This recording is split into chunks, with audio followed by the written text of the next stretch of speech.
Get her out of my sight, the man snarled, his voice cutting through the emergency room like a blade. He grabbed the clipboard from Margaret's hands and hurled it across the floor, the plastic cracking against the linoleum. I don't want some rookie touching me. Call someone qualified. He turned to the nearest doctor, jabbing a thick finger toward Margaret's chest. Get her out. And just like that, in front of every doctor, every nurse, every patient in that room, Margaret Carter, who had once carried a dying soldier through enemy fire for 6 miles, was dismissed like she didn't exist. If you're new here, welcome. Hit that subscribe button and follow this story all the way to the end. And drop a comment telling me what city you're watching from. I want to see how far this story travels. Now, let's go back to where it all began. Part 1. Margaret Carter did not look like someone who had ever been to war. That was perhaps the most useful thing about her. She arrived at Coastal Regional Medical Center on a Tuesday morning in early October, carrying a modest lunch bag and wearing the standard issue scrubs that every other nurse wore. She had clipped her ID badge to her chest pocket. Her dark hair was pulled back in a neat bun. She wore no jewelry except for a small watch with a rubber band, the kind that could take a beating and keep ticking. She signed in at the nurse's station, smiled at the receptionist, and quietly asked where she could stow her bag. Nobody looked at her twice. That was fine by Margaret. She had spent years being looked at, really looked at, in places where being seen could get you killed.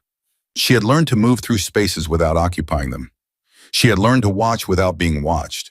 She had learned that the most dangerous people in any room were almost never the ones who announced themselves. Nobody at Coastal Regional Medical Center knew any of that. To them, she was the new hire. The quiet one, the girl fresh out of nursing orientation who still double-checked the protocol sheets and asked where the supply closet was. The charge nurse that morning was a woman named Deb Hartley, 52 years old, 26 years on the floor, and approximately 0 patients for what she perceived as hesitation. Deb had seen 100 new nurses cycle through that emergency department. She had seen the ones who burned bright and flamed out. She had seen the ones who were too gentle for the work. She had sized Margaret up in about 4 seconds flat. "You're Carter," Deb said, not looking up from her clipboard. "Yes, ma'am."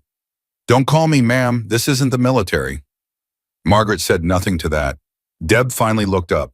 Something in Margaret's expression, or maybe the total absence of one, made her pause for just a half second. Then she handed over a stack of intake forms. Bay 4 needs discharge papers. Bay 7 is a possible MI. She's already been triaged. Bay 12 just came in with a laceration that's going to need stitching. Dr. Reeves will supervise. Understood. Deb watched her walk away. There was something off about the new girl. Not wrong, just off. She moved too quietly. She didn't look around the room the way new nurses always did, taking it all in, wide-eyed. She moved through it like she already knew the exits. Deb shook her head and turned back to her clipboard. She had enough to worry about.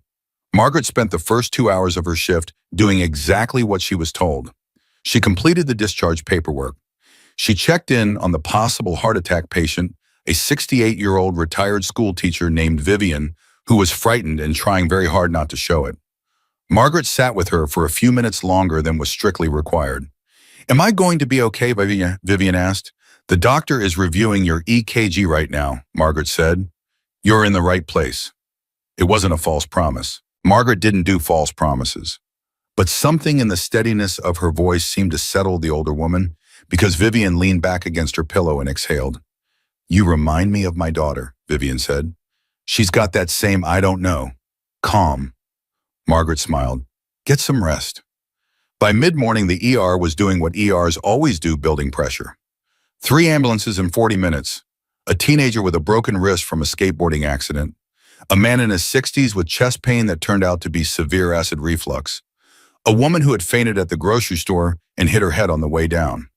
Margaret moved from bay to bay without being called, anticipating what was needed before anyone asked, refilling IV bags, logging vitals, flagging a reading that looked wrong on a monitor before the alarm even went off. Dr. Reeves, mid-40s, silver at his temples, the practiced authority of a man who had been the smartest person in every room for 30 years, watched her work. He hadn't said much to her beyond the basics. She was new. New nurses required supervision. That was the policy. But he was watching. It was just before 11 o'clock when the ambulance bay doors crashed open and the morning changed. Two paramedics pushed a gurney in hard and fast, calling out stats before the wheels had stopped rolling. Male patient, early 40s, two gunshot wounds, one to the shoulder, one to the abdomen, BP dropping, pulse thready, unconscious. And behind the gurney, flanking it on both sides, were four men who did not look like paramedics. They wore plain clothes, dark jackets. Two of them were openly armed badges clipped to their belts, federal law enforcement.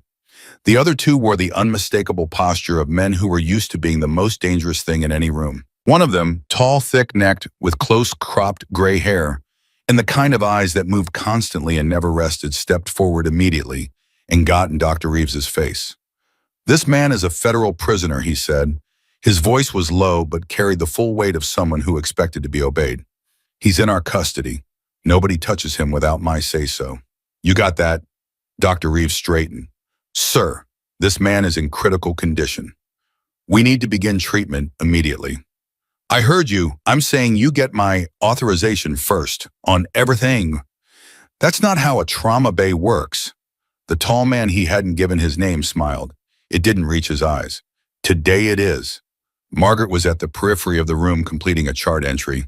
She did not look up from her clipboard, but she stopped writing. She was listening.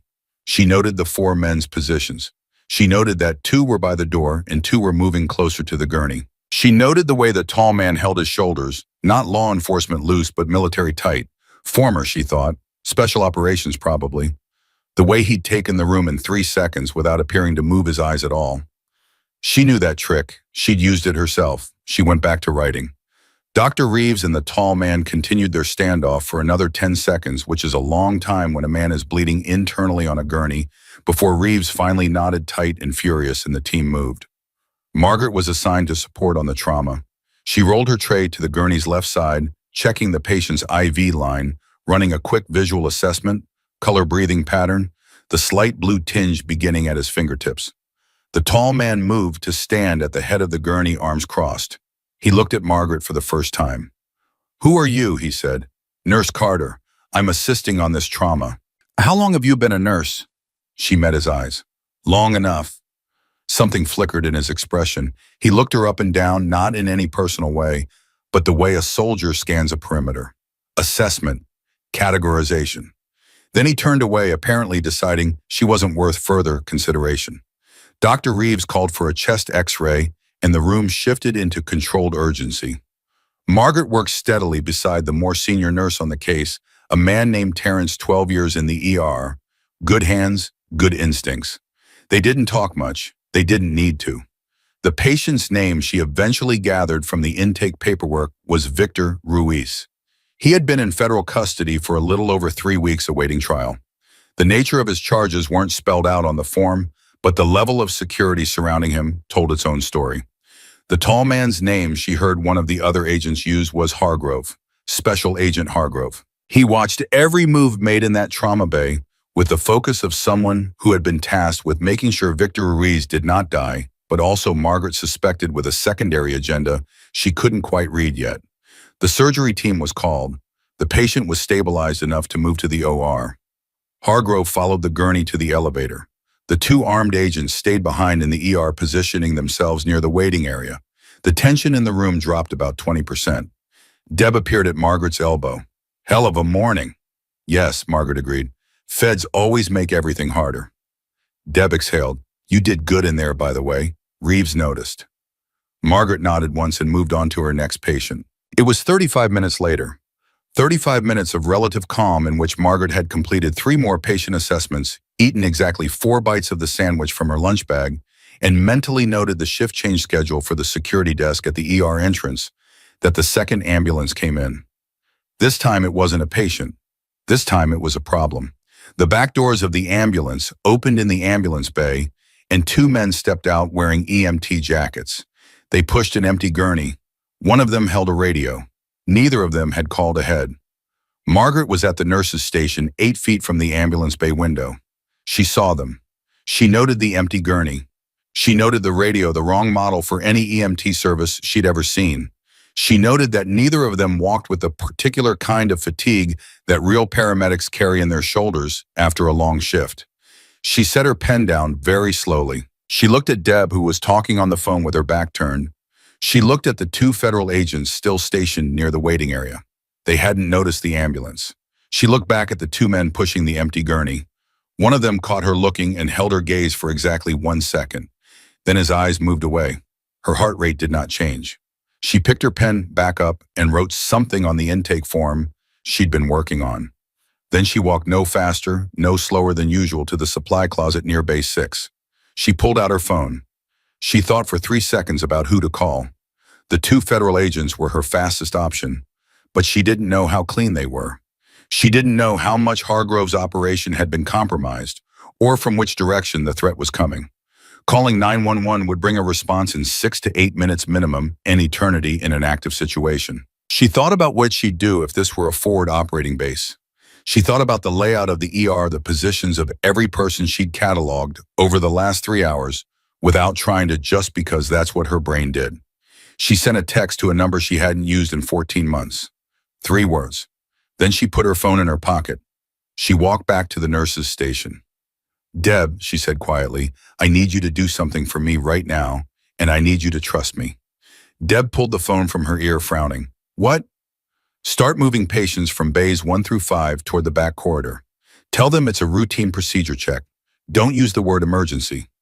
Deb stared at her. "Are you out of your mind? I can't just—" "Deb!" Margaret's voice didn't rise. It didn't harden, but something in it landed like a hand on the shoulder. Deb stopped talking. "2 men just came out of that ambulance. They're not EMTs. I need the civilians out of the front bays in the next 4 minutes." Deb looked at the ambulance bay window. The gurney had disappeared from view. She looked back at Margaret. "How do you know?" "I know," Margaret said simply. There was a long beat. 5 seconds, maybe 6. Deb's jaw moved like she was chewing something tough. Then she picked the phone back up, hit the extension for the ward coordinator, and began moving. Margaret turned back to the room. The 2 fake EMTs had come through the side entrance now. She could see them at the edge of the corridor. One of them was speaking quietly into his radio. The other was watching the elevators that led to the OR where Victor Ruiz was currently in surgery. The 2 federal agents near the waiting area still hadn't looked up. Margaret walked toward the agents. The closer one glanced at her as she approached. He was young, late 20s, maybe square jaw, the eager tension of someone trying to prove something. His partner was older, calmer, scrolling through something on his phone. "Excuse me," she said softly. The young one looked at her with the particular expression that men sometimes have when a woman interrupts them with a non-emergency. "Can I help you, Tom? There are 2 individuals in the East Corridor who don't belong here," she said. "One of them is on a radio, the other is watching your elevator." The young agent's expression shifted not immediately to alarm, but to the slightly patronizing skepticism of someone deciding whether to take a civilian seriously. "Ma'am, what makes you think—" "Because I've been watching them for 4 minutes, she said. "And in that time, neither of them has touched a patient, spoken to any staff member, or checked in at the desk. And one of them is wearing an EMT jacket from Riverside County." She paused. "We're not in Riverside County." The older agent put his phone down. He stood up. The young one still looked uncertain. "Maybe they came in from—" "Get Hargrove on the radio," Margaret said. "Right now, don't wait." Something in her face, the absolutely flat certainty of it, finally landed. The older agent reached for his radio, and that was the moment the doors blew open. Not the ambulance bay doors. The main entrance, the wide double doors that opened onto the hospital's main lobby corridor, the ones that were supposed to require a key card after 7 in the morning. They didn't require a key card now. 4 men came through them fast and hard, and the sound that followed was not a gunshot, not yet, but it was the sound of a weapon being raised in a voice very loud, very controlled, cutting through the ER like a blade through muscle. Nobody moves. The room froze. Every nurse, every doctor, every patient in a chair in the waiting area, every single person in that emergency room locked in place the way human beings do when the animal part of their brain takes over and says stop. The 4 men spread across the entrance in 2 seconds. 2 of them moved immediately toward the federal agents. The older agent had his radio up. One of the men slammed into him from the side, drove him into the wall, and the radio skittered across the floor. The young agent reached for his weapon. "Don't," the man nearest him said. He didn't. His hand stopped. The voice that had spoken first, "Nobody moves," belonged to a man standing slightly back from the others near the center of the room. He was medium height, medium build, and he looked almost bored, which was somehow more frightening than anything else. He swept his eyes across the room once very slowly, the way someone surveys a room they've already decided they own. His eyes passed over Margaret. She was standing exactly where she'd been standing for the last 30 seconds, just to the right of the nurse's station, partially behind the corner of the counter. She had not moved. She was holding a patient chart against her chest. He looked away. She exhaled. "Listen carefully," the man in the center said, his voice still very even. "Because I'm going to say this once. We're here for one person. Just one. The rest of you are going to stay exactly where you are. Keep your hands visible and stay quiet. You do that, nobody gets hurt." He paused. "You do anything else?" He let the sentence end there. Some threats are more effective unfinished. Deb across the room had stopped in the middle of Bay 3. She had managed to move 6 patients before the doors came open. Her eyes found Margaret across the length of the emergency room. Her face was the color of old paper, but she was standing still. She was holding herself together. Margaret gave her the smallest possible nod. The young federal agent, both hands now visible at shoulder level, was breathing hard. The man holding the older agent against the wall had taken his weapon. The older agent's radio lay on the floor near Bay 2, crackling softly. The man in the center looked at the 2 fake EMTs who had come in through the east corridor. They moved toward the elevators.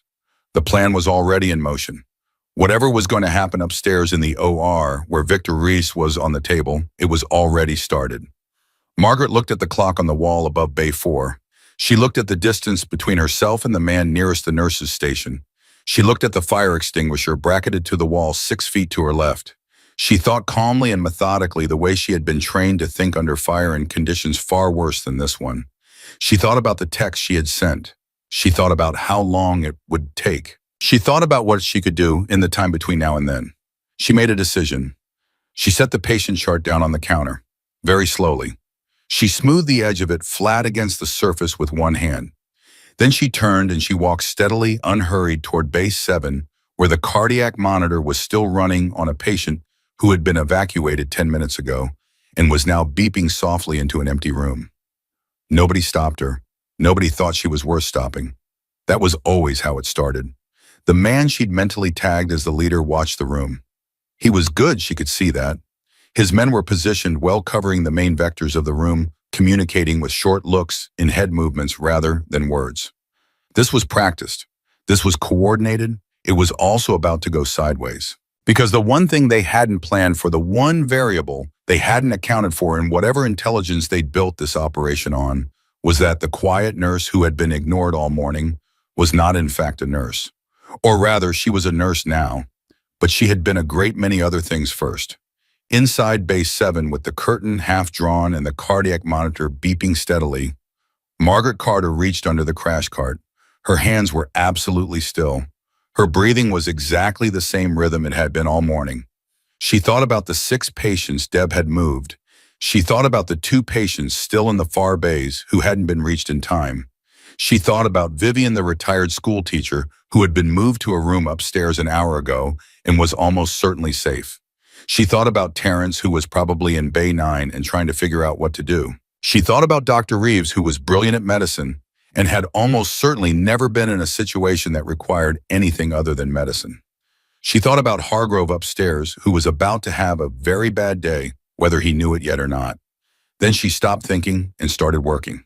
And the emergency room, which had been loud and chaotic and alive all morning, went very, very quiet. The kind of quiet that comes just before everything changes. The cardiac monitor beeped 3 times into the empty bay, and Margaret used every one of those seconds. Her left hand found the underside of the crash cart shelf, not what she was looking for. Her right hand moved to the narrow gap between the cart and the wall. Her fingers closed around nothing but plastic tubing and a forgotten pen. She exhaled through her nose. She didn't have what she needed here. She had known that going in. She had come to Base 7 for a different reason entirely. she had come to think. 11 years of training had taught her one thing above everything else, that the first casualty of any high-pressure situation was clarity. The people who survived weren't always the strongest or the fastest. They were the ones who took 4 seconds to stop, breathe, and see the situation for what it actually was instead of what the fear told them it was. So she breathed. 4 seconds. Here was what she knew. 4 armed men controlled the main entrance in the front of the ER. 2 additional men, the fake EMTs, had moved toward the elevator bank, headed for the OR on the 4th floor where Victor Ruiz was currently under the knife. The 2 federal agents had been disarmed. Hargrove was upstairs with the surgery team, likely unaware that his security perimeter on the ground floor had collapsed entirely. There were at least 3 patients still in the back bays, people who could not be moved, who were attached to monitors and IV lines in the fragile thread of medical intervention keeping them alive. And there was a room full of nurses and doctors who were good at saving lives but had no training for this. The math was simple and terrible. She had to move. She pulled back the curtain of bay 7 by 1 inch and scanned the room. The leader she had started calling him center in her head for his position and his manner stood near the nurses' station. His 3 men held the room in a loose triangle covering the entrance, the corridor door to the back bays and the ambulance bay doors. They were communicating, but not by radio. Hand signals. Brief and precise. Military, she confirmed silently. Or ex-military, and very recently so. Terrence appeared from Bay 9. He had his hands raised to his shoulders, palms out, the universal language of "I am not a threat." His face was tight but controlled, which told her something important about him, that she already suspected Terrence had been in hard situations before. Not like this, but hard enough to know how to breathe through the adrenaline. The man covering the back corridor stepped toward him. "Stop right there." Terrence stopped. "I've got a patient on a ventilator in Bay 11. If I don't check that machine in the next 3 minutes, he stops breathing." A pause. The man looked toward Center. Center's eyes moved to Terrence. 1 second, 2. "Take him," he said. "Watch him." The man gestured for Terrence to move. Terrence walked back toward Bay 11, hands still raised, the guard right behind him. That reduced the triangle by 1, which meant the back corridor was temporarily uncovered. Margaret filed that information away. She looked at the clock above Bay 4, 11:47. She had sent the text at 11:39. 8 minutes ago. She needed 12 to 14. She shifted her gaze to the fire extinguisher she'd noted earlier, the red canister bracketed to the wall 6 feet from the nurse's station.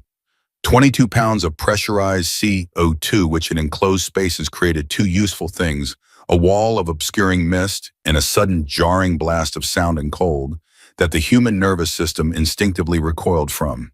She had used fire extinguishers as weapons before, not in any hospital, in a place that didn't have a name on any map that civilians had access to. But she couldn't get to it, not from here, not without crossing 15 feet of open floor past Center and his 2 remaining men. She needed another angle. She pulled back from the curtain and moved to the rear of Bay 7, where a narrow service corridor connected the back bays to the hospital's central supply route. The door to it was propped open with a rubber wedge, common practice on day shifts because the supply runs came through twice before noon. She went through it. The service corridor was narrow and fluorescent lit and smelled like antiseptic and cardboard. She moved quickly now, no longer the unhurried nurse, because there was no one here to perform calm for. She passed the linen storage. She passed the medication cart staging area. She turned the corner and nearly walked directly into Dr. Reeves. He was flattened against the wall, phone in his hand, face the color of old concrete. He looked at her like she was the last thing he expected to see, upright and moving. "Carter," he said. It wasn't a greeting. It was disbelief. "How long have you been back here?" she said. When they came through the doors, I was in the corridor. I didn't." He stopped, collected himself. He was trying very hard. "There are patients out there. I have to." "Terrence is handling Bay 11. Deb moved 6 patients before they came through." She looked at his phone. "Who are you calling?" 911. "But I can't. They said if anyone called." "Keep trying," she said. "Give them the hospital's exact address. Tell them federal officers are on scene and compromised and the situation is active. Use those exact words. Active situation, federal officers compromised. That will push your call to the top of the priority queue." Reeves blinked. "How do you know?" She was already moving. She took the service corridor to the point where it bent back toward the front of the ER, coming out through the supply room beside Bay 2, which put her behind the man covering the main entrance, behind him by approximately 10 feet. She stopped at the supply room door and looked through the small rectangular window set into it at eye level. The man at the entrance was facing outward, watching the door, watching the lobby beyond. His back was to her. His posture told her things. The way he held the weapon across his body muzzle, angled slightly down, ready, but not aggressive. The way his weight was distributed slightly forward on the balls of his feet. Trained, conditioned, but not currently expecting a threat from behind. Because why would he be? There was nobody behind him but hospital staff who were terrified and compliant. She thought for 2 seconds. She needed him quiet. She needed him down without a sound reaching center or the third man who she could see at the far end of the room near the corridor to the back bays. Too much distance between them. Too much open space. She looked at the shelves behind her. IV bags, tubing, gauze rolls, specimen cups, a box of latex gloves, 2 bags of saline solution, each a liter, sealed in thick plastic. She picked up one of the saline bags. It weighed just over 2 pounds. Dense, flexible, wouldn't break, wouldn't shatter, wouldn't make the kind of sound that a thrown glass or metal object would make. She set her hand on the supply room door, and then she heard it. A radio. Not the crackle of the federal agent's radio still lying on the floor of the ER that one had gone silent after the first minute. This radio was closer. It was coming from the main entrance, from the man she was about to move on. He had lifted it to his ear and was listening. She waited. "Copy," he said. "How long?" A pause. "They said 5. We're behind." Another pause. His body shifted slightly, not turning around but changing his weight. Something was changing upstairs. She moved. The supply room door opened without a sound. She had already confirmed the hinge, already noted. It swung inward smoothly when she checked for supplies earlier in her shift. 4 steps across the floor. She covered them in just under 2 seconds. The saline bag came around in an arc, not with maximum force, but with precise placement, targeting the specific point at the base of the skull where the cervical spine met the brainstem. A pressure point she had learned not from nursing school, but from a 43-year-old combat instructor named Chen, who had 7 confirmed kills and a talent for brevity. The man folded. She caught him on the way down, all of him, his full body weight, absorbing the collapse into her own frame and guiding it to the floor without a crash, without a bang, without anything louder than the soft exhale of a man whose lights had just gone out. She looked up immediately. Center had not moved. The third man near the back corridor was turned away, watching the direction Terrence had gone. She had 4 seconds before any natural sightline would bring her back into view. She took his weapon. She took his radio. She pulled him behind the nurse's station counter, behind the L-shaped partition where he couldn't be seen from the main floor. Then she pressed herself flat against the inner wall of the station below the level of the counter. She checked the weapon. Full magazine. Safety off. She put it back on safe and tucked it against the back of her waistband beneath her scrub top. She pulled the radio to her ear and turned the volume down to almost nothing. "Floor is clear," someone was saying. "Not center," someone upstairs.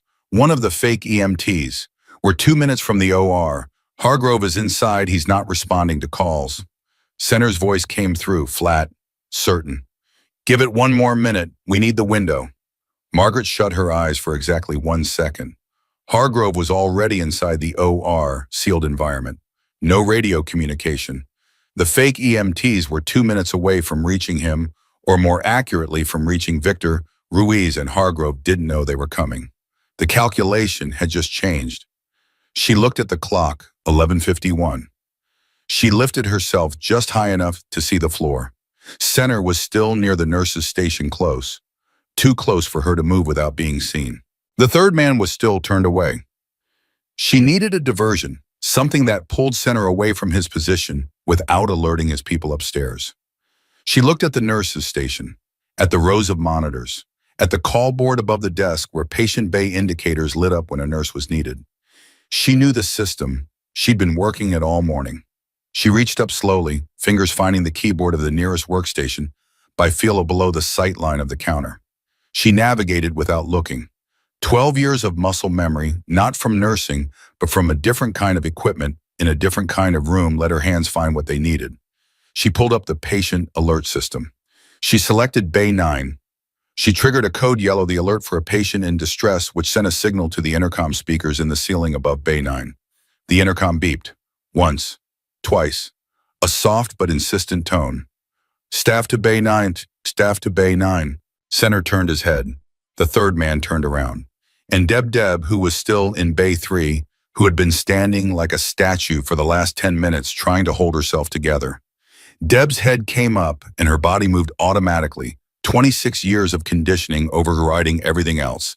And she took 2 steps toward Bay 9 before she caught herself. It was enough. Center moved, not toward Bay 9, he was too smart for that, but toward Deb, intercepting her, stepping into her path. Stop! Don't move, you! He pointed at the third man. Check 9. The third man moved toward the back corridor. The entrance was uncovered. Margaret came up from behind the counter. She was across the floor in 6 steps, steady low, using the angle of the counter as cover for the first 3 steps, then the gurney outside Bay 1 for the last 2. She reached the fire extinguisher. Her hands closed around it. She pulled it from the bracket without sound. Center was still facing Deb. His back was to her. But the third man would be back in 20 seconds when he found Bay 9 empty. And she still had the issue upstairs. She looked at the radio in her hand. She thumbed the transmit button and spoke in a low, flat voice, not her own voice, but the clipped, unhurried cadence of a man who expected to be obeyed. This is ground. Change of timeline. Pull back from OR and wait for my signal. A pause on the line.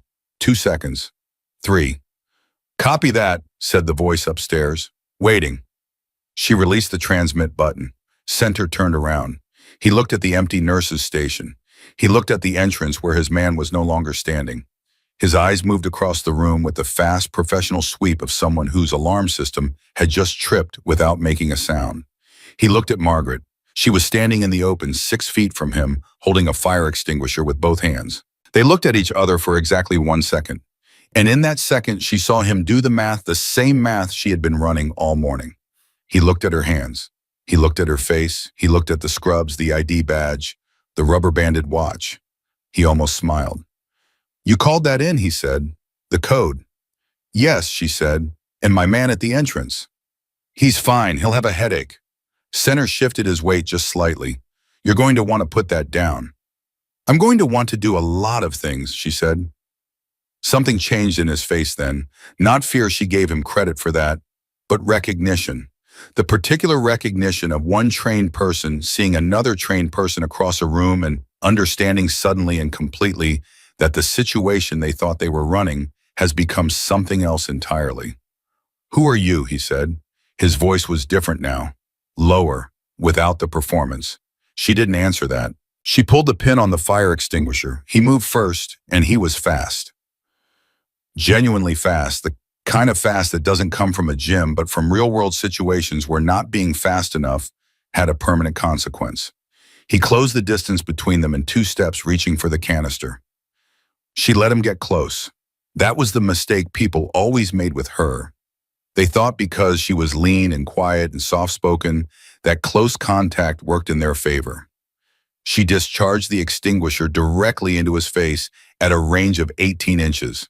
The CO2 blast hit him like a wall, cold, blinding, completely disorienting.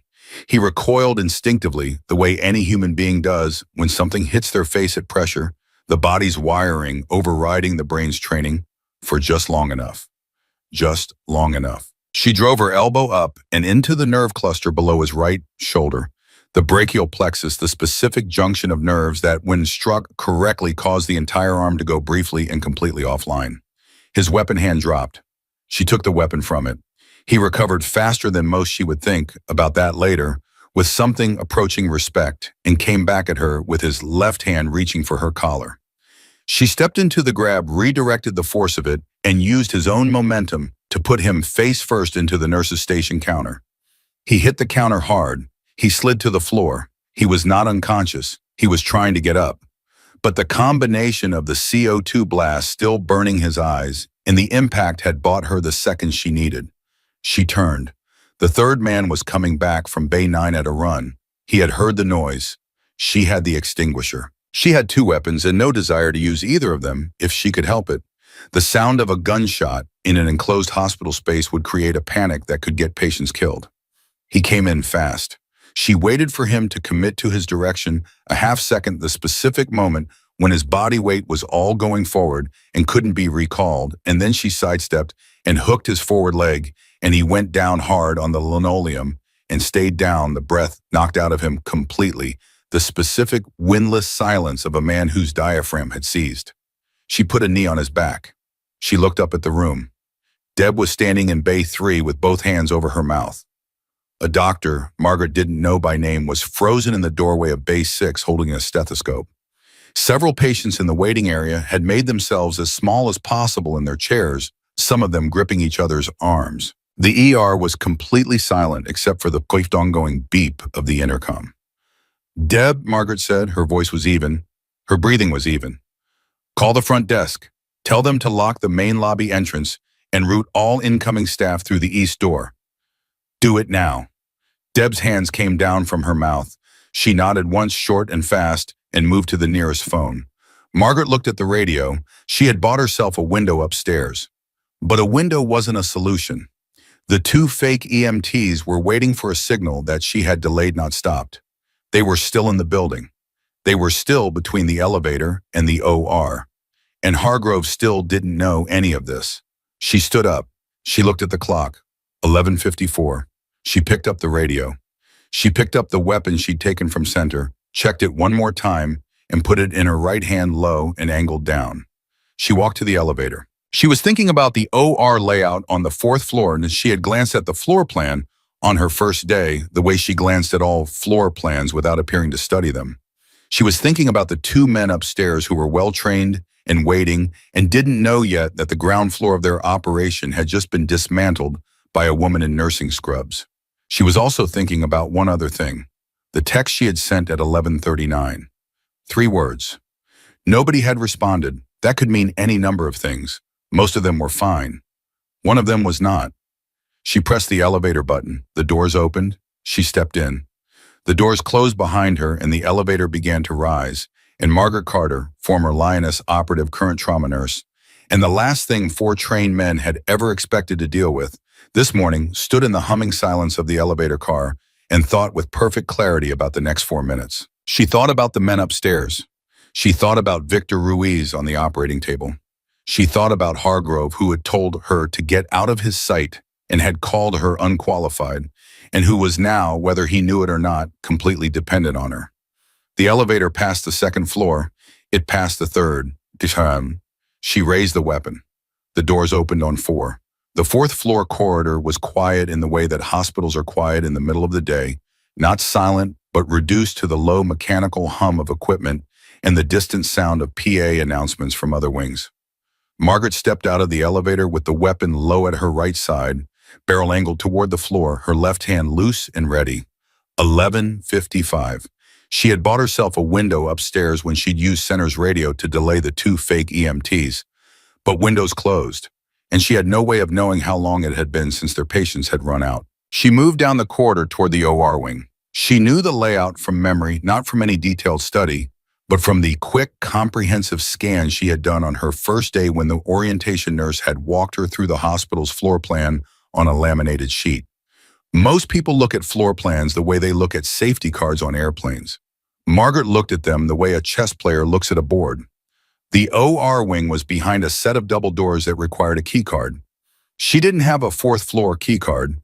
She had a ground floor nursing badge and 2 weapons and a radio she'd taken from a man who was currently face down on the ER floor. She stopped at the double doors. She pressed the radio to her ear. Nothing. No traffic on the channel. Either the 2 men upstairs were maintaining radio silence, or they'd switched frequencies when they hadn't received further instruction from the ground. Both possibilities were bad in different ways. She pushed the radio into her pocket and looked at the key card panel beside the door. Then she heard it on the other side of the double doors moving away from her footsteps. 2 sets, unhurried, which meant they weren't running, which meant they hadn't made their move yet. They were still positioning. She put her palm flat against the door and pushed. The latch gave. The door swung inward. It wasn't locked. Someone coming through in the last 10 minutes hadn't let it fully close behind them. She caught it before it could swing all the way open and make a sound and slip through the gap. The two men were 40 feet ahead of her, their backs to her, moving toward the OR suite at the end of the corridor. They still wore the EMT jackets. One of them was on a radio now, not her channel, a different one, speaking in a voice too low for her to make out words at this distance. 40 feet. She needed them separated. Two trained men in a narrow corridor, both armed, both expecting trouble from the front. That was a problem that required either surprise or numbers, and she didn't have numbers. She had something else. She looked at the fire alarm pull station mounted on the wall 12 feet ahead of her and to her left. She looked at the men. She looked at the alarm. She ran the math in 2 seconds flat. A fire alarm on a hospital floor triggered a specific response protocol. Not evacuation hospitals don't evacuate patients for alarms, they shelter in place. But it would bring nursing staff out of rooms. It would change the behavior of anyone in the corridor, and most critically, it would create exactly the kind of brief sensory overload that broke a trained person's focus for 1 to 2 seconds. 1 to 2 seconds was what she needed. She moved to the alarm. She pulled it. The sound was immediate and enormous. The specific, shrieking pulse of a hospital fire alarm designed to be heard through walls and closed doors, and the noise of mechanical ventilators. It hit the corridor like a physical thing. Both men spun around. They saw her. She was already moving. She covered 15 feet before either of them got their weapon up because the alarm had done exactly what she needed it to do, split their attention between the threat in front of them and the instinct to locate the source of the sound behind them. One of them got his arm up, and she drove into him from the side at full speed, shoulder into his ribcage, weight behind it, the way she'd been taught to tackle a threat in close quarters, in a space where you couldn't discharge a weapon without risking hitting someone on the other side of a wall. He went into the wall, and she was already turning. The second man had his weapon out. He was 6 feet away, and he had the angle on her, and he knew it. "Stop," he said. She stopped. Her weapon was pointed at his center mass. His weapon was pointed at her head. They were both breathing. The fire alarm was still screaming above them. "Put it down," he said. She didn't.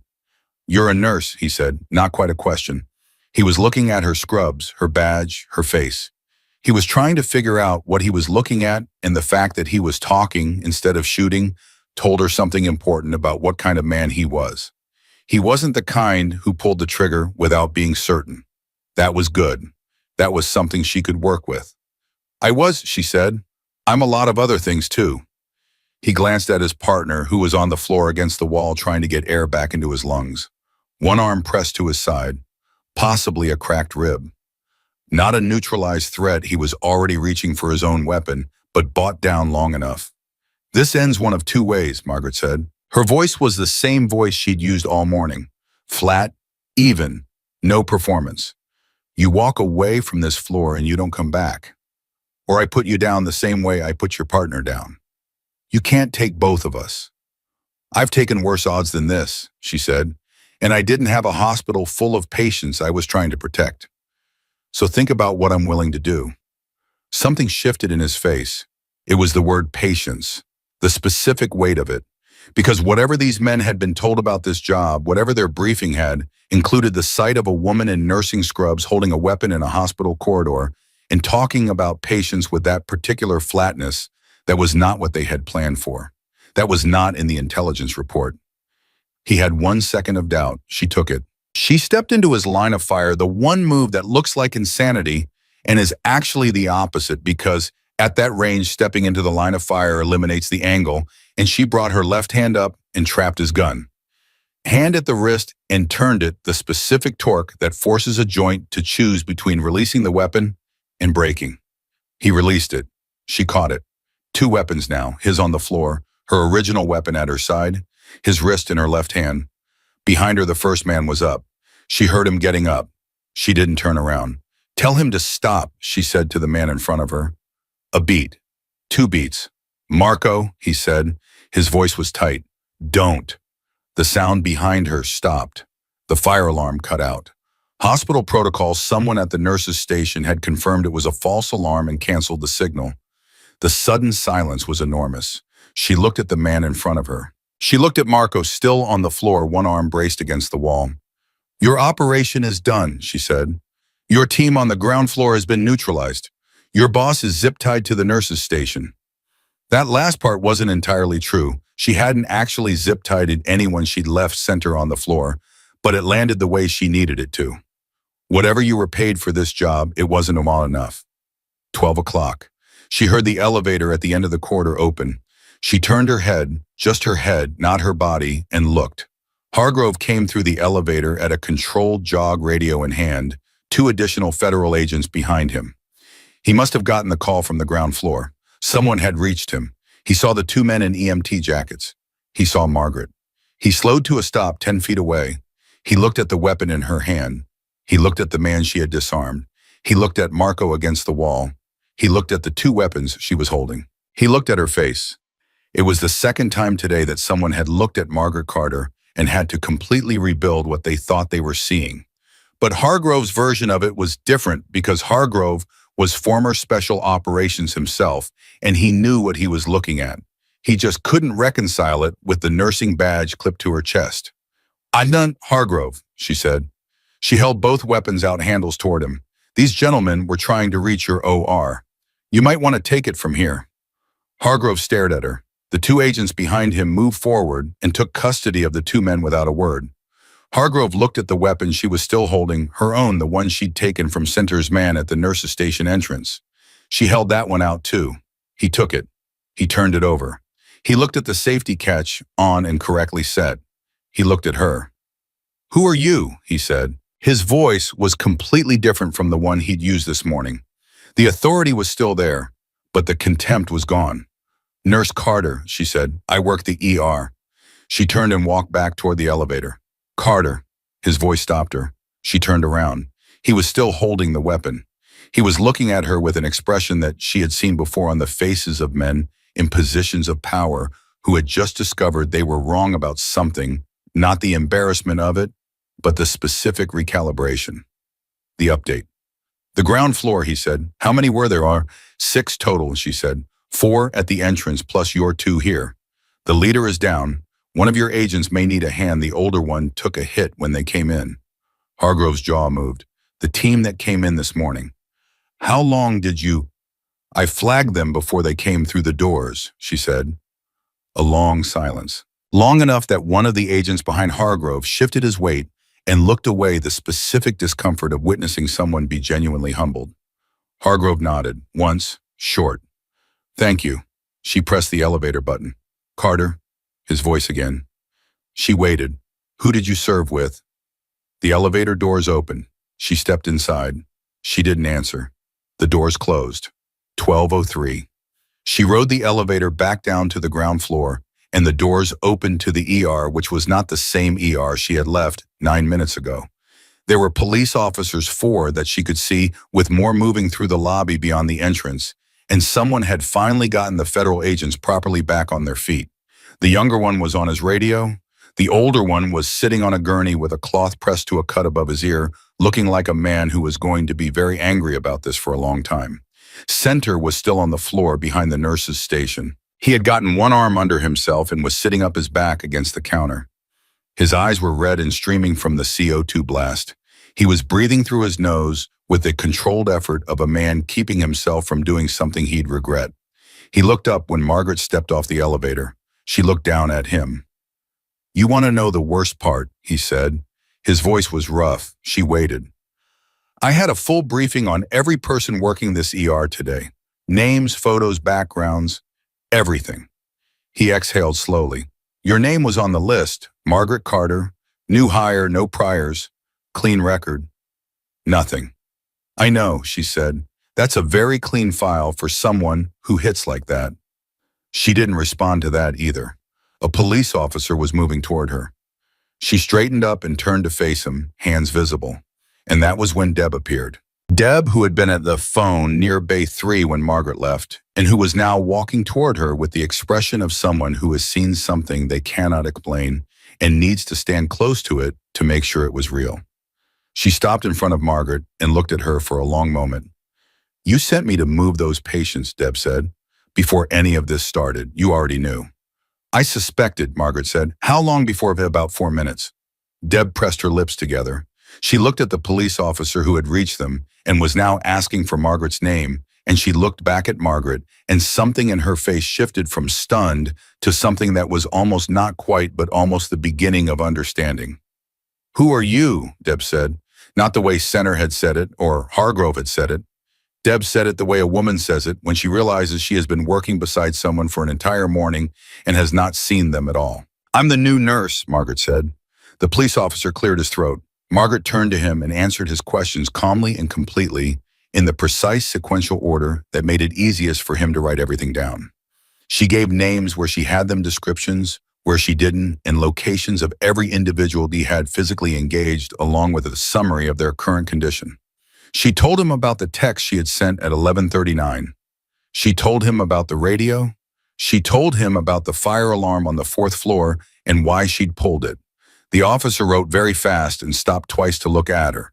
She answered everything without embellishment. And through all of the vid, Terrence stood at the edge of Bay 9 where he had been since the man escorting him had abruptly lost interest in the situation when Margaret came off the elevator and he watched her with his arms crossed and the expression of a man slowly rearranging a very large amount of information. He had been watching her all morning, from the first moment she'd come onto the floor. He had noticed the way she moved, the way she assessed a room, the way she handled a crash cart with the specific lack of hesitation that only came from having done it in conditions worse than a hospital. He had not said anything because it was her first day, and he was not the kind of person who asked questions that weren't his to ask. But he was watching. When the police officer finally moved away, Terrence walked over. He looked at her for a moment. Bay 11, he said. When you sent that code yellow, you knew I was back there. You knew I'd keep working. Yes, she said. You counted on it.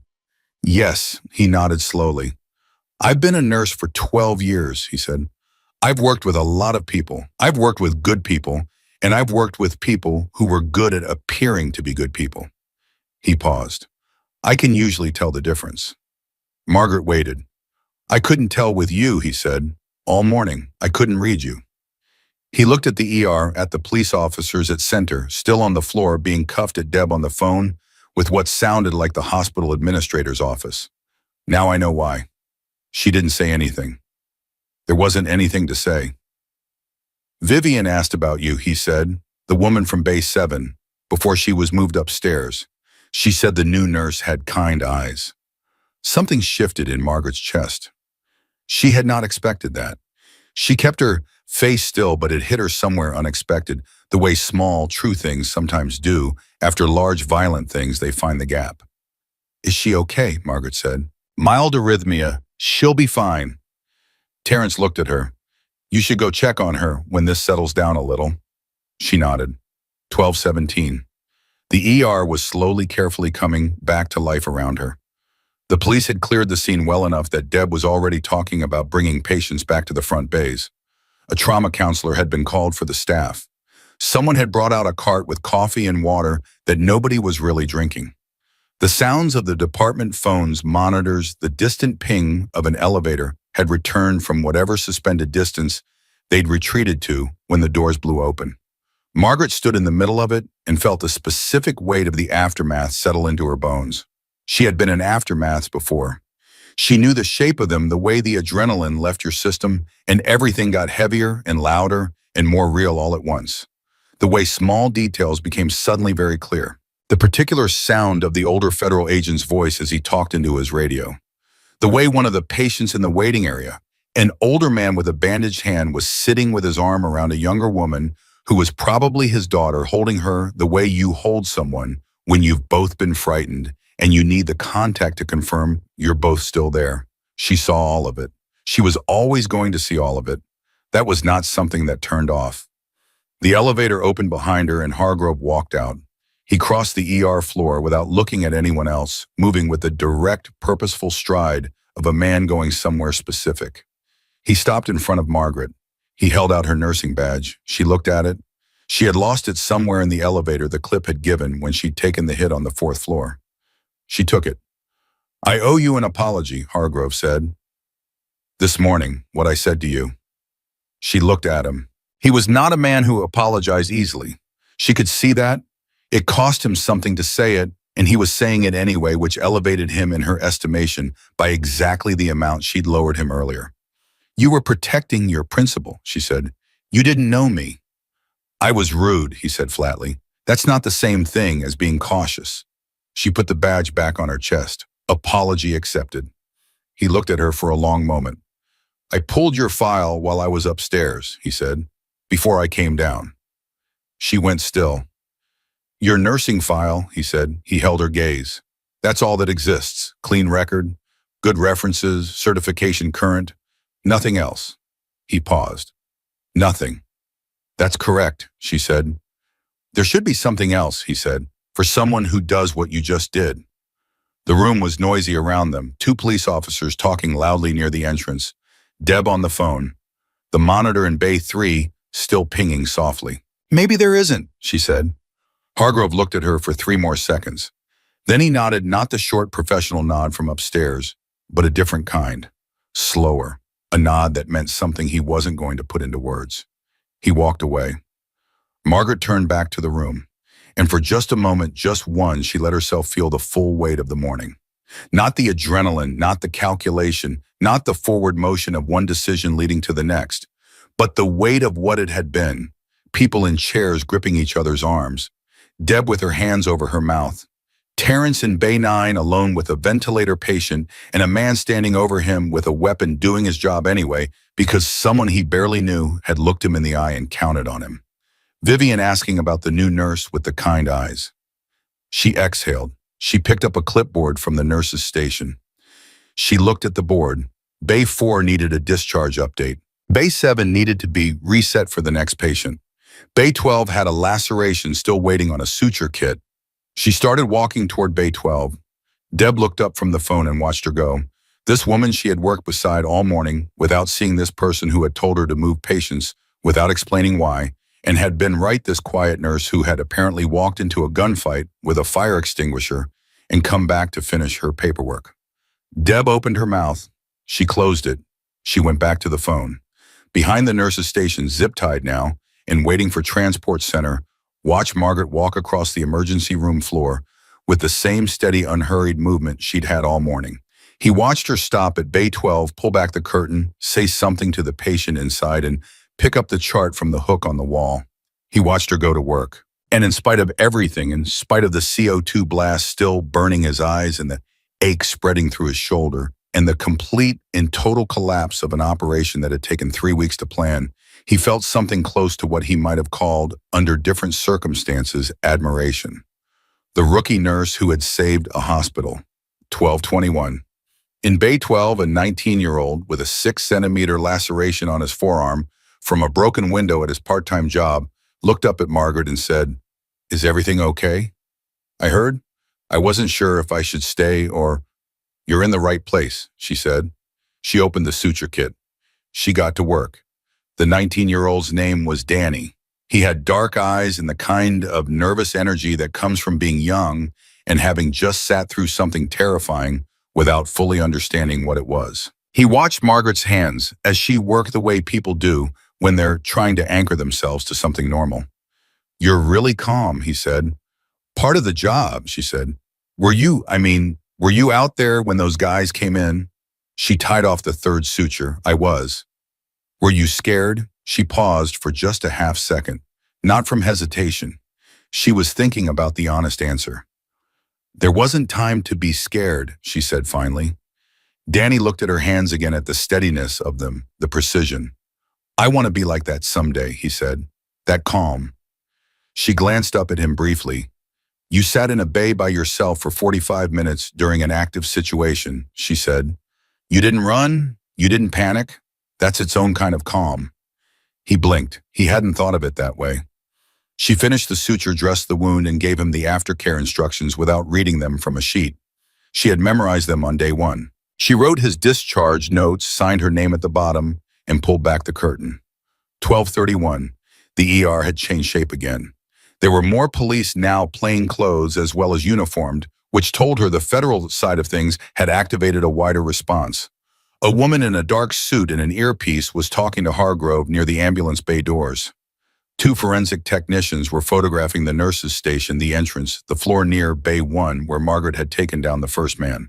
Center was gone. So were his people. Transported, she assumed, to a federal holding facility, the kind that wouldn't make the news. Deb was at the nurses' station running admissions like the last hour hadn't happened, which was its own kind of bravery. The specific, stubborn bravery of a woman who has built something over 26 years and will not let one terrible morning take it apart. Terrence was in Bay 9, where he'd apparently never really left. The patient on the ventilator, a 61-year-old named Gerald Margaret, had gathered chronic respiratory issues, had come through the whole situation without even knowing it had happened. Terrence had kept the machine running and Gerald's readings stable through everything. When Margaret looked into the bay, Terrence was adjusting the flow rate, talking to Gerald in a low voice about the weather the way nurses do when a patient is technically unconscious. But you talk to them anyway because you're not entirely sure what they can hear. She watched him for a second. Then she went to find Vivian. Room 412 was a standard floor room, a step down from the ICU, a step up from the ER. Vivian was sitting up in bed when Margaret came in, watching the news on the wall-mounted television with the volume turned low. The chyron at the bottom of the screen read, "Security Incident at Coastal Regional Medical Center," and showed the hospital's front entrance with police tape. Vivian saw Margaret in the doorway and her whole face changed. "You," she said. "They said the nurses up here said something happened downstairs. They wouldn't tell me what." "You're safe," Margaret said. She pulled the chair from the corner and sat down. "How are you feeling?" "How am I?" Vivian stopped. She looked at the television. She looked back at Margaret. "Are you okay? You look..." She tilted her head the way a woman of her generation does when she is being very careful about what she says. "You look like you've had a morning." "It's been a long shift," Margaret agreed. "Were you there when it happened?" "Yes." Vivian was quiet for a moment. On the television, a reporter was standing in front of the hospital talking about an incident involving a federal prisoner and an armed intrusion detail still emerging. The chyron updated. The word "resolved" appeared. "My daughter is a teacher," Vivian said. She wasn't looking at the TV anymore. She was looking at Margaret. "She works in a school in Phoenix. Every year when September comes around, I think about it. I don't say anything. She doesn't say anything, but we both think about it." She folded her hands in her lap. "She goes in anyway, every day, because that's where she's supposed to be." A pause. "You went in today too." Margaret didn't say anything, but she didn't look away either. "You remind me of her," Vivian said. "I thought that this morning, but I didn't know how much then." 12:44. Margaret's phone buzzed. She looked at it under the edge of the bed rail, angled, so only she could see the screen. It was a text from the number she texted at 11:39, the one that hadn't responded. 3 words back. "Sorry, was busy," and then a second message. "Are you clear?" She typed "clear" and put the phone away. She stayed with Vivian for another 8 minutes. They talked about Vivian's daughter. They talked about Phoenix in October and whether it had started cooling down yet, which it hadn't. They talked about the arrhythmia, which the cardiologist had already explained was manageable. Probably had been there for years without Vivian knowing and was not going to keep her from living her life. When Margaret stood up to leave, Vivian caught her hand. "Thank you," Vivian said. "You don't have to thank me," Margaret had said. "I was just doing my job." "Both jobs," Vivian said. Margaret looked at her. The older woman held her gaze with the particular directness of someone who has been on this earth long enough to know what things look like even when they aren't fully explained. "I'm 73 years old," Vivian said quietly. "I know a guardian when I see one." Margaret squeezed her hand once. Then she let go and walked out. In the elevator on the way back down, she stood very still and breathed through the full weight of the word guardian settling into the space behind her sternum, the way true words sometimes do when you're not prepared for them. 1:03 p.m. The ER had something that wasn't quite normal, but was moving toward it the way a river moves back into its banks after a flood, gradually, messily, but with the logic of water finding its level. There were still police officers present. There was still a federal agent near the main entrance doing something with a laptop. But the patients were back in the front bays, the monitors were running, and the phones at the nurses' station were ringing again, with the ordinary business of people who needed help. Dr. Reeves was at the central workstation reviewing charts. He looked up when Margaret came in. He had the expression of a man who has spent the last 90 minutes processing something that doesn't fit into any category he has a word for. Carter, he said. Dr. Reeves. I heard from the police. He paused. He was a precise man, not cold, but precise, the kind of person who does not say things loosely. 6 individuals. You neutralized 4 of them personally before backup arrived. She waited. I also heard you were the one who alerted the federal agents before the main team came through the doors. I mentioned something to them, she said. They didn't act on it in time, he said. No. He looked at her for a long moment. I want to ask you something, and I want you to know that whatever your answer is, it doesn't affect your position here. She waited. Are you actually a nurse? He said. The question landed flat and genuine with no mockery in it. He was asking because he genuinely did not know, and he was a man who needed to know things. Yes, she said, completely and legitimately. I went through the full certification. I did my clinical hours. I have a real degree from a real school. She held his gaze. I was also other things before that. I am a nurse now. He processed that for a moment. Other things being things I'm not going to discuss, she said. If that's a problem for the position, I understand. He looked back at his charts, then back at her. Bay 4 needs a follow-up assessment, he said. 38-year-old male blood pressure was elevated on his last read. Will you check on him? Yes, she said. She picked up the chart and walked toward Bay 4. She was 3 steps away when Reeves said behind her, Carter. She stopped. Good work today, he said. It was a simple sentence. He said it like someone filing a document, precise, deliberate, permanent. She walked on. 117. She was completing the Bay 4 assessment BP, normalized patient comfortable ready for discharge, when she heard the conversation at the nurse's station go quiet in the specific way that happens when someone walks in who changes the atmospheric pressure of a room. She looked up through the gap in the curtain. The woman in the dark suit who had been talking to Hargrove earlier was standing at the nurse's station. She was alone. No earpiece now. She was holding a thin folder against her side, and she was looking directly at the curtain to Bay 4 as if she could see through it. Margaret finished writing her notes. She initialed the discharge form. She gave the patient in Bay 4 the same straightforward aftercare summary she gave. Everyone shook his hand when he reached out for it and walked out. She stopped in front of the woman in the dark suit. The woman was somewhere in her late 40s with close-cut natural hair and the still watchful quality of someone who had made a career of reading rooms. She looked at Margaret the way Hargrove had looked at her upstairs, but with something additional, with recognition. Not of Margaret specifically, but of the type, the category. Ms. Carter, the woman said. Yes? My name is Ellison. I work in a division you've probably encountered before, at least indirectly. She held out the folder. I'd like you to take a look at something. Margaret didn't take the folder. What division? The kind that doesn't appear on the federal organizational chart, Ellison said, but that you were nonetheless affiliated with for 8 years. The ER noise continued around them, monitors, phones, the PA system calling a doctor to another floor. Nobody near them. Deb was across the room. Terrence was in 9. Margaret looked at the folder. She looked at Ellison. What's in it? She said. A situation, Ellison said. One that doesn't have a straightforward resolution. One that, as of this morning, I'm now confident we have the right person to help with. As of this morning, Margaret said. You weren't confident before. I had a strong hypothesis, Ellison said. I needed it confirmed. She held the folder out an inch further. It was confirmed. Something cold moved through Margaret's chest, not fear, something more precise than fear. The specific sensation of understanding that a thing you thought you had left behind has not in fact been left behind at all. You sent those men, Margaret said, very quiet, very flat. A long pause with Boone. No, Ellison said. We did not send them, but we knew they were coming, and we made a decision about what to do with that information. She met Margaret's eyes without flinching. We needed to know if you were still operational. The room seemed to get very still.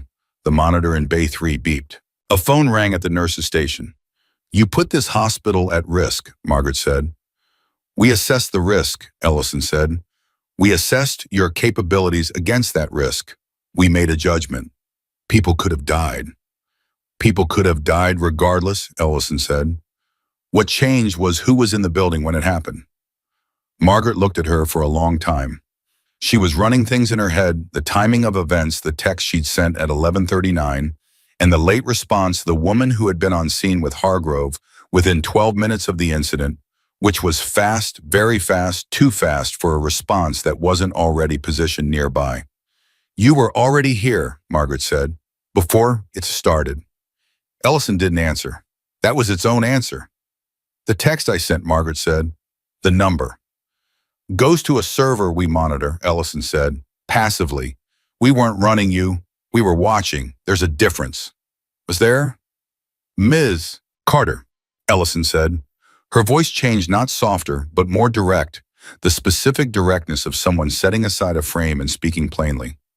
I'm going to tell you something honest. You left because you wanted a different life. We accepted that. We didn't contact you. We didn't pull the file. We let you go. She paused. What happened this morning happened independently of us. What I'm here to tell you is that what happened this morning has changed the calculus on something we've been trying to resolve for 4 months. And yes, we need you. Silence. 1:32. Margaret looked at the folder. She had held that specific weight in her hands before the particular weight of a file that meant someone needed something only she could provide. She knew what was in it without opening it, not the specifics, but the shape of it. The kind of problem that came in a thin folder handed to a specific person in a place she thought she was safe. I'm a nurse, she said. You are, Ellison agreed, and you can continue to be. What I'm asking for is 4 days, one specific task. Then you walk away fully and permanently, and the file closes in a way that cannot be reopened. You said that before, Margaret said. Before Lioness, before Syria, before the 3 other times it was supposed to be one task. Something moved in Ellison's face, something that was not guilt exactly, but was close enough to guilt to be its neighbor. I know, she said. Then you know why I'm not taking that folder. She turned and walked toward the nurse's station. She got 4 steps. The situation involves a hospital, Ellison said. Behind her, quiet. Not this one, overseas, a field clinic in a location I can't name here. 41 patients, Doctors Without Borders staff. They've been held for 11 days. Margaret stopped walking. There's a woman among them, Ellison has said, a pediatric surgeon. Her name is Dr. Sarah Wen. She did her residency here, at this hospital, 12 years ago. Margaret turned around very slowly. Ellison held her gaze. You know her. The room was noisy. The room was always noisy. Monitors and phones and the sound of people trying to stay alive with help from other people. Margaret had been standing in the middle of that noise all morning without really hearing it because that was how she was built. She heard it now. She looked at the folder. Dr. Sarah Wen. Margaret ran the name through her memory, not a search, but a recognition. Sarah Wen had come through this hospital 12 years ago when Margaret was in her first tour before Lioness, before everything. Margaret had been a different person then, barely 20, taking a pre-deployment first aid certification that counted as college credit. Sarah Wen had been a second-year resident who had stayed 4 hours past the end of her shift to talk a 16-year-old through a panic attack because there was no one else available and it was the right thing to do. Margaret remembered it. She remembered it the way you remember a stranger doing something quietly right when nobody was watching, the kind of thing that doesn't make headlines but stays in you anyway. You know her, Ellison said again. Not a question this time. Not well, Margaret said. Well enough, Ellison said. I think. Margaret looked at the folder for a long time. Then she reached out and took it. She didn't open it. She held it against her chest, one arm across it, the way she'd held the patient chart this morning when she was watching the 2 fake EMTs in the ambulance bay. 4 days, she said. 4 days, Ellison confirmed. I finished my shift first. Ellison blinked. Of everything she had apparently prepared for, that was not it. Your shift. There are patients here, Margaret said. I finished my shift. A beat, 2 beats. Something moved across Ellison's face that might have been, if you were being generous, the beginning of respect. Fine, she said. Margaret turned and walked back to the nurse's station and set the folder in her locker and went to base 7 to prepare it for the next patient. She wiped down the rails. She reset the monitor leads. She restocked the supply tray. 1:41. Deb appeared at the bay entrance. She had her clipboard. She had her reading glasses pushed up on her head. She had the expression of a woman who has been holding approximately 7 questions in her mouth for the last 2 hours and is now deciding which one to ask first. She picked the simplest one. "You okay?" she said. Margaret looked up from the supply tray. She considered it seriously the way Deb deserved. "I'm okay," she said. "The woman in the suit," Deb said. "I saw her give you something." "Old business?" Margaret said. "Nothing to worry about." Deb pressed her lips together. "Old business like today. Different kind. But the same kind of you, Deb said. Margaret looked at her. Deb was watching her with the steady, practical gaze of a woman who has spent 26 years in an emergency room and has learned to take people as they are instead of as she wishes they were. It was, Margaret thought, a more sophisticated skill than most people gave it credit for. "Yes," Margaret said, "the same kind of me." Deb nodded once. She looked at her clipboard. "Bay 9 discharge needs a cosign, and we've got a new admit coming in from radiology, 64-year-old woman, possible spinal fracture from a fall. She's going to need a full workup." "I'll take the admit," Margaret said. "Oh, hey, don't." "I know you will," Deb said. She turned to go. "Deb," the charge nurse stopped, turned halfway. "Thank you," Margaret said, "for this morning. When I asked you to move those patients, you trusted me without a reason." Deb looked at her for a moment. Then she made a sound that was part exhale and part something that in a different situation might have been a short laugh. "Honey," she said, "I have been doing this job for 26 years.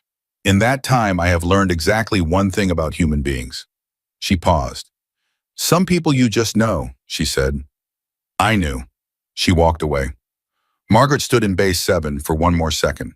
She picked up the folder she'd set on the supply cart. She hadn't put it in her locker at all. She'd kept it, and she held it in her hands. 41 patients, 11 days. Sarah went 4 extra hours on a shift she didn't have to stay for talking to a 16-year-old who needed someone to stay. She set the folder back down. She would read it tonight. She would make the call tonight. She would think clearly and completely and with every piece of information available to her before she made any decision. But she already knew what the decision was. She always had. 2:08. The admit from radiology came in. Her name was Rosa. She was 64 years old with a fall from a ladder she had absolutely been told by her son not to climb, and she was in pain but furious about it in the specific way of someone who is more embarrassed than hurt. Margaret took her vitals, logged her chart, and spent 6 minutes getting her settled in a position that reduced the pain without aggravating the potential injury. "You've got good hands," Rosa said between gritted teeth. "Thank you," Margaret said. "My granddaughter wants to be a nurse," Rosa said. "I always told her there are easier ways to make a living." "There are," Margaret agreed, but Margaret looked at her. "But this is where people need you," she said, "and there's only one feeling that's better than being where people need you." Rosa looked at her. "What feeling?" "Being good enough to help them when you get there." Rosa was quiet for a moment. Then she said, "I'm going to change my advice to my granddaughter." 2:23. Margaret was at the nurse's station completing Rosa's intake forms when Terrence had set a cup of coffee beside her elbow. She looked at it. She looked at him. "Don't read into it," he said. "You look like someone who could use coffee." She picked it up. She drank it. It was hospital coffee, which meant it tasted like ambition and disappointment in equal measure, but it was hot. "The woman in the suit," Terrence said, not asking directly, just putting the words out there. "Old colleague," Margaret said. "She gave you something to think about." "Something like that." He leaned against the counter and looked at the room. At the patients, the monitors, the police officer still near the entrance, who was packing up his laptop and preparing to leave. At Deb, who was on the phone again. At Dr. Reeves, who was talking to a family in the waiting area with the particular careful tone of a physician delivering difficult but manageable news. "You know what I noticed this morning," Terrence said. She waited. "Before any of it started, before those guys came through the door." He looked at her. "You were sitting with Vivian in Bay 7. You stayed 12 minutes past what the intake required, just sitting with her." He picked up his own coffee. "You didn't have to do that." "No," she agreed, "but you did," he said, "because she was scared and you were the one who was there." He drank his coffee. "That's not training. That's not combat instinct. That's just who you are. Margaret looked at the cup in her hands. She thought about Vivian saying guardian like it was the most natural word in the world. She thought about Danny in Bay 12 wanting to be that calm someday. She thought about Rosa changing her advice to her granddaughter. She thought about a folder in a locker with 41 names in it that she hadn't read yet, but would. She thought about Sarah Wen staying 4 hours past the end of a shift because a 16-year-old needed someone to stay. And she thought not for the first time, but more clearly than before, that maybe the line between who she had been and who she was now was not as straight or as clear as she had wanted it to be. Maybe it wasn't a line at all. Maybe it was more like a river, finding its level, moving through whatever shape the land made for it. She finished the coffee. She set the cup down. She picked up the next chart. She finished the shift. That was the thing that nobody in that hospital would forget, not Deb, not Terrence, not Dr. Reeves, not the police officer who had stayed to finish his report and watched her move between bays with the same unhurried precision she'd had at 7 that morning. Margaret Carter worked until 3:45, completed every chart co-signed, every discharge checked on every patient she had touched that day, and then changed out of her scrubs in the locker room with the same quiet efficiency she did everything else. She took the folder from her locker. She sat down on the bench and opened it for the first time. The first page was a satellite photograph. She didn't recognize the geography immediately. Somewhere in the Horn of Africa, she guessed based on the vegetation patterns and the angle of the shadows.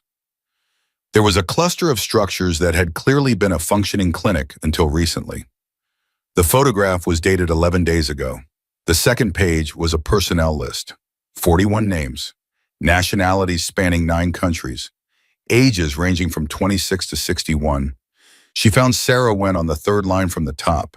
She was 44 now. The photo beside her name showed a woman with short hair and reading glasses pushed up on her forehead, and the particular expression of someone who has spent 2 decades doing difficult work in difficult places and hasn't lost the quality that sent them there in the first place. The same quality Margaret had seen in a hospital corridor 12 years ago, the quality of someone who stays. She read the rest of the file in 11 minutes. Then she sat with it for 3 more. Then she closed it, put it in her bag, and walked out of the locker room. 3:57. Deb was at the end of her own shift. She was at the nurse's station doing the handoff briefing with the evening charge nurse, a tall man named Phil who Margaret had met briefly during orientation and who was now listening to Deb with the expression of someone being given an unusual amount of context for a standard shift handoff. Margaret stopped beside the station. She waited. Deb finished. Phil went to take his first pass through the bays. Deb turned and saw Margaret standing there with her bag over one shoulder and her jacket in her other hand. They looked at each other. "You're going somewhere," Deb said. Not a question. "For a few days," Margaret said. "I'll be back on rotation Thursday." Deb looked at her bag, at the folder-shaped outline in the side pocket. She looked at Margaret's face. "Is it like this morning?" she said. "Different kind of this morning," Margaret said. Deb was quiet for a moment. She took her reading glasses off her head and turned them over in her hands, which was Margaret had learned over one day what Deb did when she was thinking about something she wasn't sure she should say. "You know," Deb said, "I called my sister tonight while you were with the admit from radiology." She put the glasses back on her head. "I told her what happened. She asked me if I was scared." "Were you?" Margaret said. "Terrified," Deb said. "Out of my mind." She looked at her hands. "But here's the thing. When you told me to move those patients before any of it started, you know what I felt." Margaret waited. "I felt safe," Deb said, "which makes absolutely no sense. I didn't know you. You'd been here 6 hours. And I felt safe." "Oh." She looked up. "I think that's the thing about people like you. You don't make people brave. You just make them feel like being brave is possible." Something settled in Margaret's chest. She didn't have a word for it. She was okay with not having a word for it. "Take care of them," Margaret said. She meant the patients, she meant the floor, she meant all of it. "I always do," Deb said.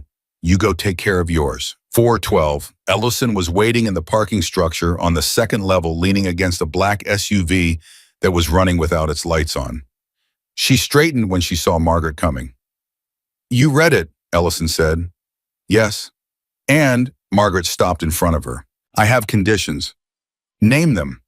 I go in as medical support only. I am not a weapons asset on this. If I have to use force, it will be because the situation requires it, not because someone planned for it. Understood. The 41 patients come out first, all of them, before any other objective is addressed.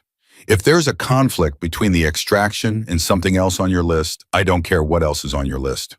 Agreed, Ellison said. That was always the primary objective. I want to believe that, Margaret said. I'm choosing to believe that. If it turns out to be wrong, you will not enjoy that discovery. Ellison held her gaze. Noted. 4 days, Margaret said. I'm back here Thursday. 4 days, Ellison confirmed. She opened the SUV door. Margaret got in. The door closed. The vehicle moved, and the parking structure of Coastal Regional Medical Center disappeared behind her as they merged onto the interstate, heading north toward the airfield. She didn't look back, but she thought about the building as it receded about Bay 12, and Danny's laceration, and Rosa and her ladder, and Vivian saying guardian like it was the most natural word in the world. She thought about Gerald on the ventilator in Bay 9, who had come through the whole day without knowing what happened. She thought about Terrence's coffee and Deb's 26 years, and Dr. Reeves saying good work today, like he was filing a document he intended to keep. She held all of it. Then she opened the folder again and read it one more time. 441. The airfield was private, not military, not federal, the kind of unmarked facility that exists in the gap between those categories. A 12-seat transport aircraft sat on the tarmac with its engines already warming. 2 people were already on board when Margaret boarded. She recognized neither of them, which was expected. She took the seat nearer the window, set her bag between her feet, and looked at the horizon. One of the 2 people on board, a man in his mid-30s with a medical kit on his lap, that Margaret's eyes went to, automatically looked up when she sat down.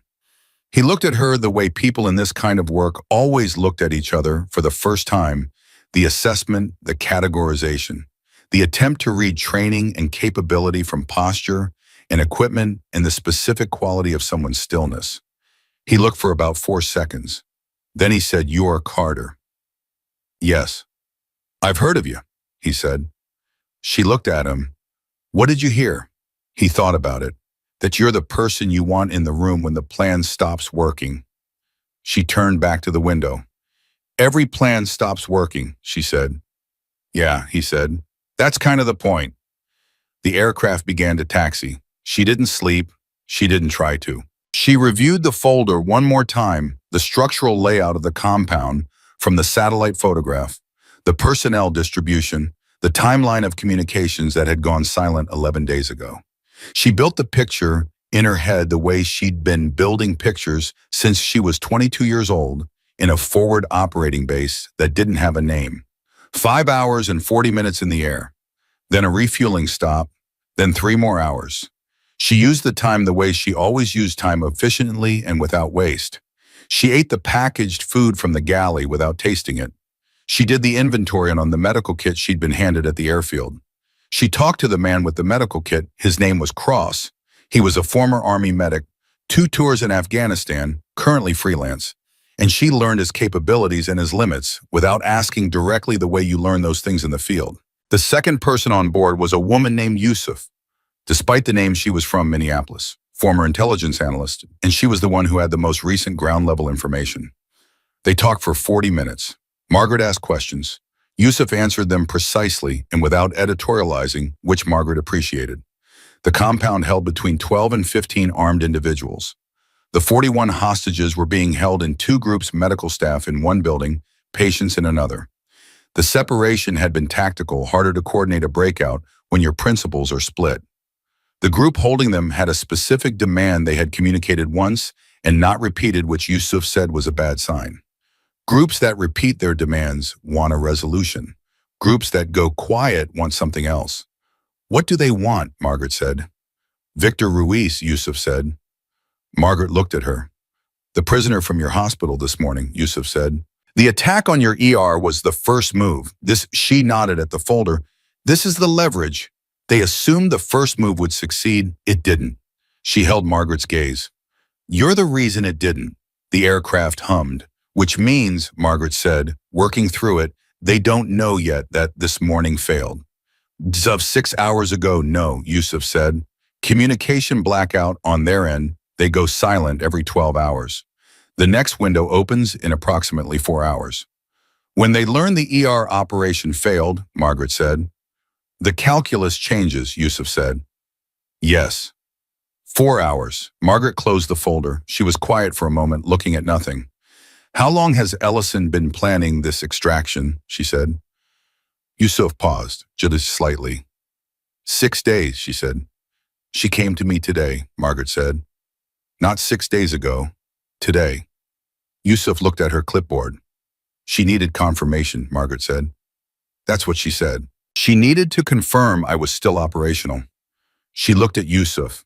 What changed in the last 24 hours that made her need to move? Yusuf was quiet. Yusuf, the analyst looked up.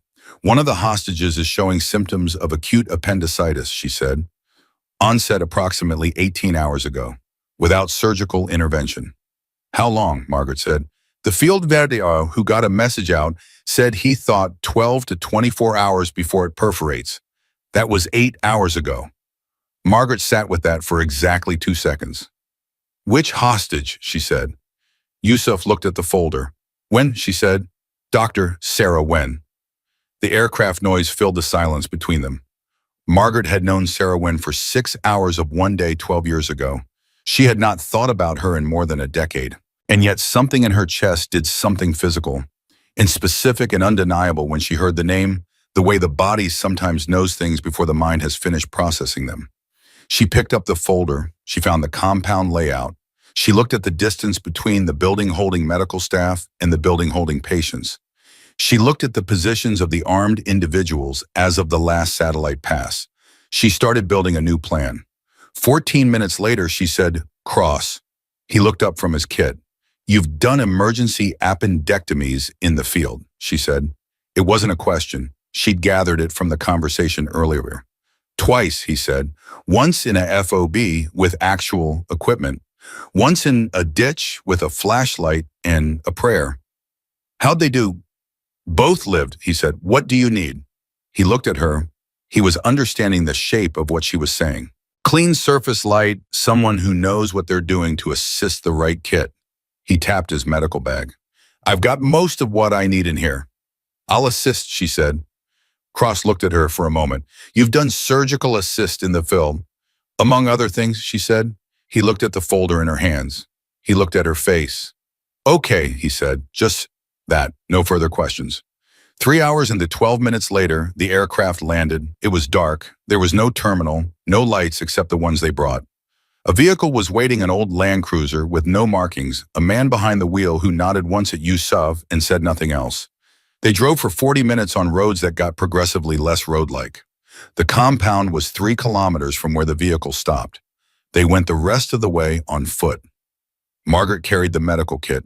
Cross carried the secondary bag. Yusuf had comms equipment and was coordinating with a support element that Margaret had been told existed but had not seen, and was choosing to trust provisionally until she had a reason not to. The compound was quieter than expected.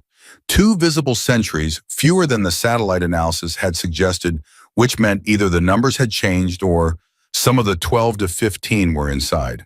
Margaret noted both possibilities and planned for both. She told Cross and Yusuf to hold at the perimeter. She went forward alone. What happened in the next 22 minutes was, in the technical sense, a series of actions taken in a specific sequence, under specific conditions, toward a specific objective.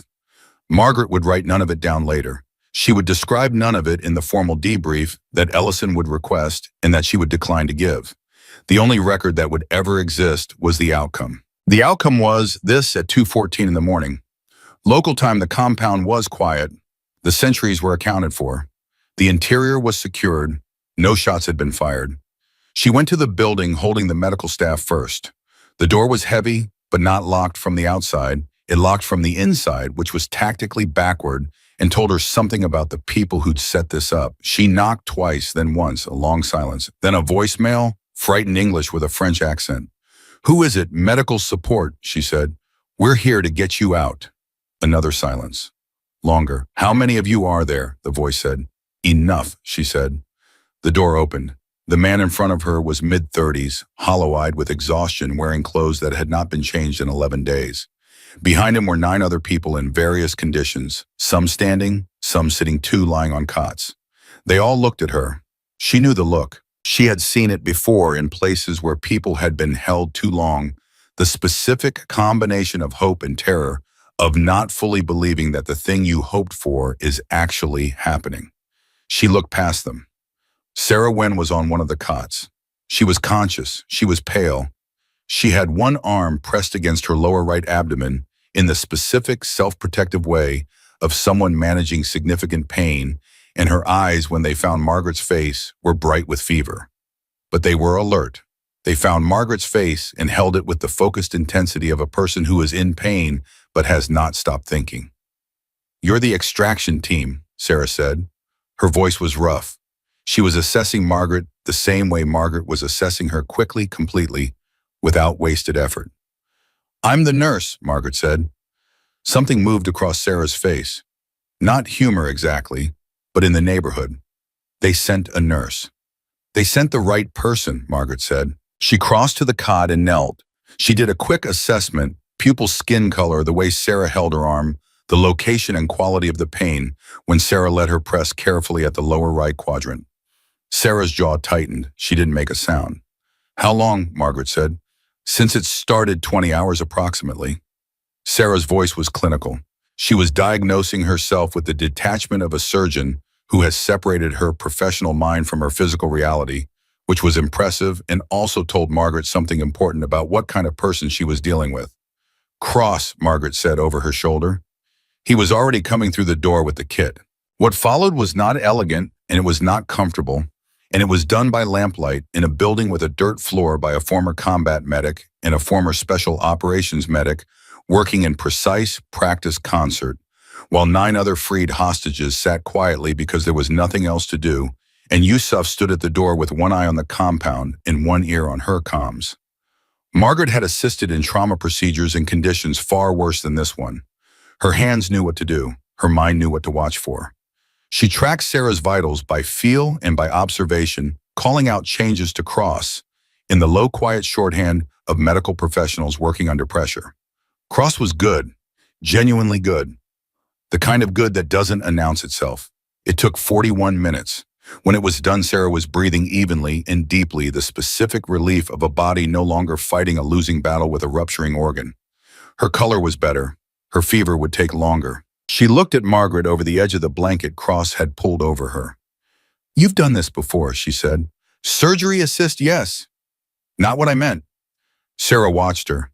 "I mean all of this, this whole—" She moved her hand slightly, indicating the room, the compound, the night outside. "Yes," Margaret said, "but you're a nurse now." "Yes," she said. Sarah was quiet for a moment. "I remember you," she said. Margaret looked at her. "I don't remember your name. I know your face, 12 years ago.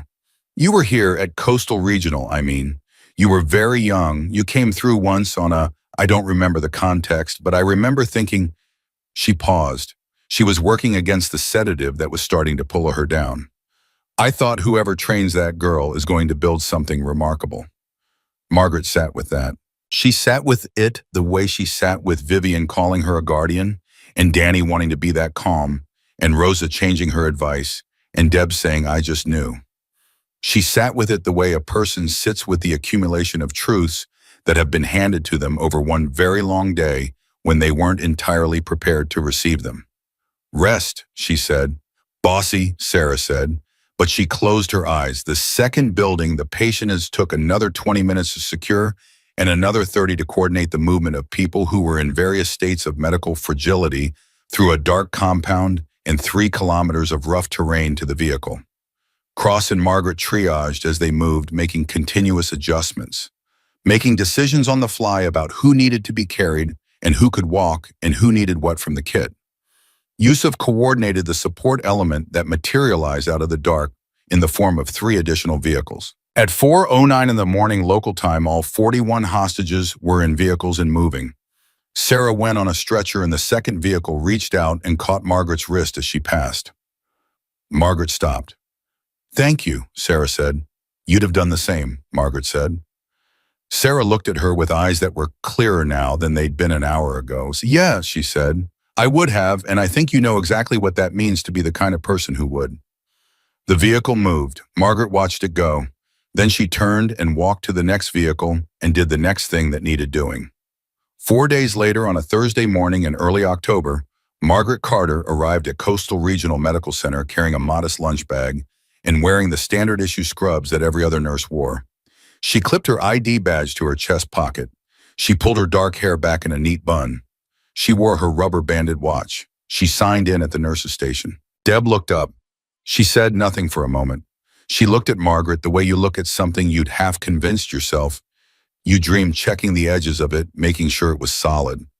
You're back, Deb said. I said Thursday, Margaret said. Deb pressed her lips together. Then she picked up her clipboard. Bay 3 needs a blood draw. Bay 6 has a new admit, 71-year-old male shortness of breath. Bay 9. I'll start with Bay 3, Margaret said. She picked up the tray and walked. At the nurse's station, Terrence watched her go. He had said nothing when she came in, and he said nothing now.